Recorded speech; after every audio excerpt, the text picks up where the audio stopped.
A terrifying event, yes, a horrible one, is about to befall you. Hey guys, welcome back. If you watched the last video, you know that we're coming off an astounding Battle Factory gold symbol victory. So what if it took 56 days and a mind-numbing 156 tries? If we can conquer the factory, we can beat any of the other challenges. This time, let's try to get the gold luck symbol. The Battle Pike's theme is luck. Theoretically, if you're lucky enough, you can go through the entire challenge without doing a single battle and get the gold symbol. God, I wish that was me. For the gameplay, you enter what I call a choice room, where you pick one out of 3 rooms. Then, after you make a choice, you get what I call a consequence room, based on the choice you just made. These rooms can be bad consequences like a single battle, double battle, rabid Curlia, hard battle, or a wild Pokemon encounter. But also good things like a no event, which is basically a free room, heal 1 Pokemon, or heal 2 Pokemon.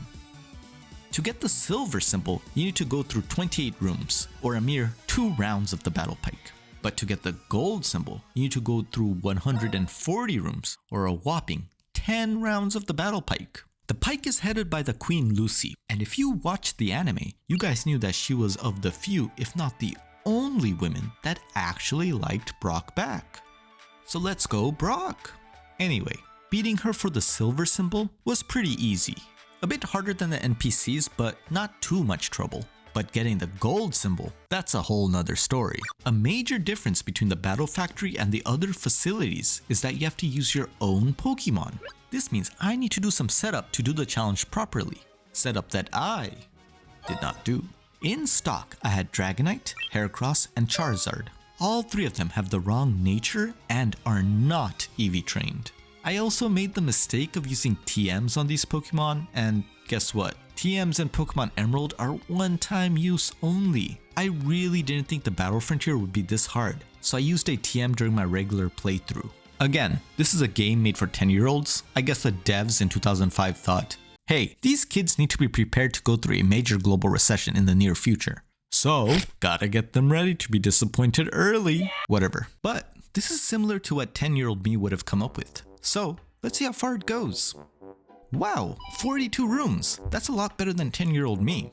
One other thing I took advantage of is this attendant right here. She gives out a hint by saying, hey, careful, this room smells funny. Now, what you gotta do is go look up the dialogue option online, and it tells you what that means. So a smelly room has a 60% chance of being a wild Pokemon consequence or a hard battle consequence. So this part is really hard to explain, and I tried recording it multiple times, but it just came out super convoluted. Long story short, you can use this lady to completely avoid 1 room. Like, I can completely avoid the status condition room because this old man can't keep his Curly on a leash. This is good because it lets us develop some semblance of strategy in a highly luck-based environment. At first, I used the aid assist dialogue to avoid hard battles because in my mind, that room has the highest chance of knocking me out. With this strategy, I made it consistently to round 4 and peaked around round 5, which is about halfway there. Unfortunately, this team is not good enough and I would need better Pokemon. And if this facility is as hard as the Battle Factory, I need to choose Pokemon of the right nature and EV train them. I'm not going for IVs because I've got a life. Psych. But I'm still not going for IVs. So what Pokemon do we EV train first? In Pokemon Emerald, there's a pseudo-legendary Pokemon that's basically gifted to you from a certain stone lover. Borrow it from my friend Steven here. And then I start making a breed until I get an adamant Metagross. I'm pretty sure that Metagross is one of the strongest Pokemon in Generation 3, so I use my one and only Earthquake TM on it. I level it up to 100, and then I go back into the Battle Pike and keep the same strategy of avoiding hard battles. And the result is some improvement, but not enough. The issue is, I keep getting afflicted by status conditions from the Rabbit Curlia, and nothing is more tilting than losing an easy battle because all 3 of your Pokemon are frozen. I tried avoiding the status condition room, but that just means I get wrecked by battles with no healing. I needed a way to remove status conditions. So, let's hit the library. According to this, there are a couple of Pokemon that can learn status removal moves. Ah, Milotic. Yeah, that's a good Pokemon. And it can learn Refresh. That removes status conditions. A good choice. Okay, let's find out how to catch a Feebas. Okay. Oh, I see. Wow, you would have to be a masochist to try and catch one of these. Let's do it. So, get this. In Pokemon Emerald, Feebas appears on one of 7 water tiles in Route 119. And guess what? The tiles are completely random and they're different from game to game. On top of that, there's only a 40% chance that a Feebas can appear on said tile. So I did an exhaustive search on the water tiles on Route 119. Not once, but 4 times. Just to make sure I don't miss it. I was able to get the Feebas around the 20th tile, or about 2 hours in. That's decent luck, I'd say. So the same deal with Metagross. I bred a natured Milotic, Eevee trained it, and made it learn Refresh. Now I'm ready. I go into the Pike, and wait a minute. Wait. No. Am I illiterate? Oh no. Turns out, Refresh can only relieve Milotic of its own status conditions, not the whole party's. Basically, having a Milotic made no difference, and maybe even made my team weaker. So back to the drawing board. There are other moves that have team-wide status condition removal, like Aromatherapy and Heal Bell. The good Pokemon with Aromatherapy, you need to get them through breeding, but Heal Bell? Wait, what's that? This can work. I caught a Miltank, bred and Eevee trained it, and gave it Heal Bell. One pleasant surprise of Miltank that it can also learn Milk Drink, which out of combat can heal an ally Pokemon at the cost of its own HP. Okay, now this was a game changer.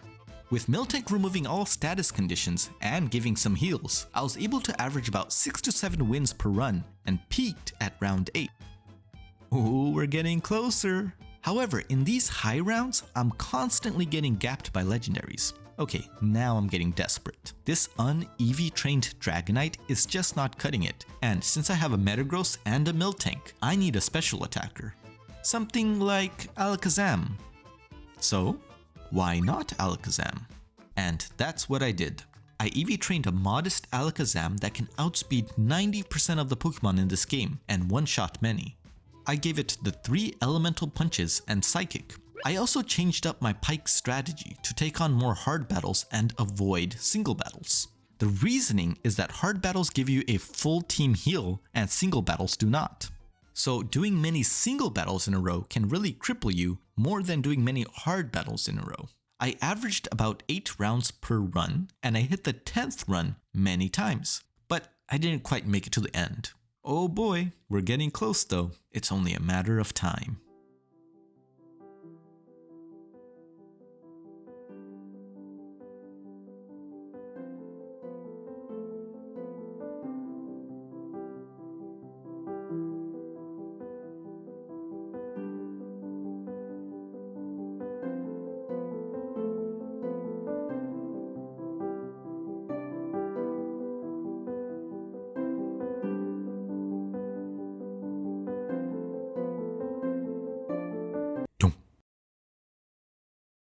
A terrifying event, yes, a horrible one, is about to befall you.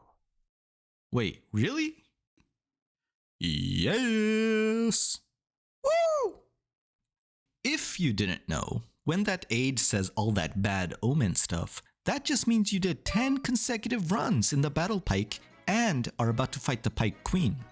Before the fight, you get another choice room, and depending on your luck, it can either do nothing, heal 1 Pokemon, or heal 2 Pokemon. In my case, it healed both my Pokemon, essentially reviving my Metagross. Okay, so for the first fight, she sends out Survivor against my Metagross, a very favorable matchup. I use Earthquake, and it lives with a sliver of HP. It uses Swagger, which raises my Metagross's attack, but confuses it. Now, I'm not taking any more chances. I've been through enough RNG, so I'm switching my Pokemon. I send out Miltank, and I finish off the Survivor. She sends out a Steelix, and we get into this low damage tank fight. And you already know, as soon as my health bar reaches yellow, I chug on that milk. Eventually, it dies, and the last Pokemon she has is a Gyarados. At this point, I'm celebrating, because this thing's gonna get one-shot by my Thunder Punch. The only way it can beat me is if it sets up Dragon Dance too many times. Luckily, it doesn't even use Dragon Dance until the very end. Lucy, what are you doing? After a lot of tries and a lot of days, I beat the Battle Pike and get the gold symbol. Magimo, that was very underwhelming. You didn't even fight any legendaries that run, and the Pike Queen was like an NPC battle. What gives? Yeah, the Frontier Brain fight was very underwhelming, and not hyped at all. I guess the real challenge was going through the Pike itself. Well, that's the end of the Battle Pike. It was much more grindy than I expected, but that, my friend, is what happens when you make a game based on RNG. It's not a display of skill, but rather a display of perseverance. 100 days of it. I don't want to go through that again. Hopefully, that's as RNG as it gets. Thanks for watching. I'll see you guys next time.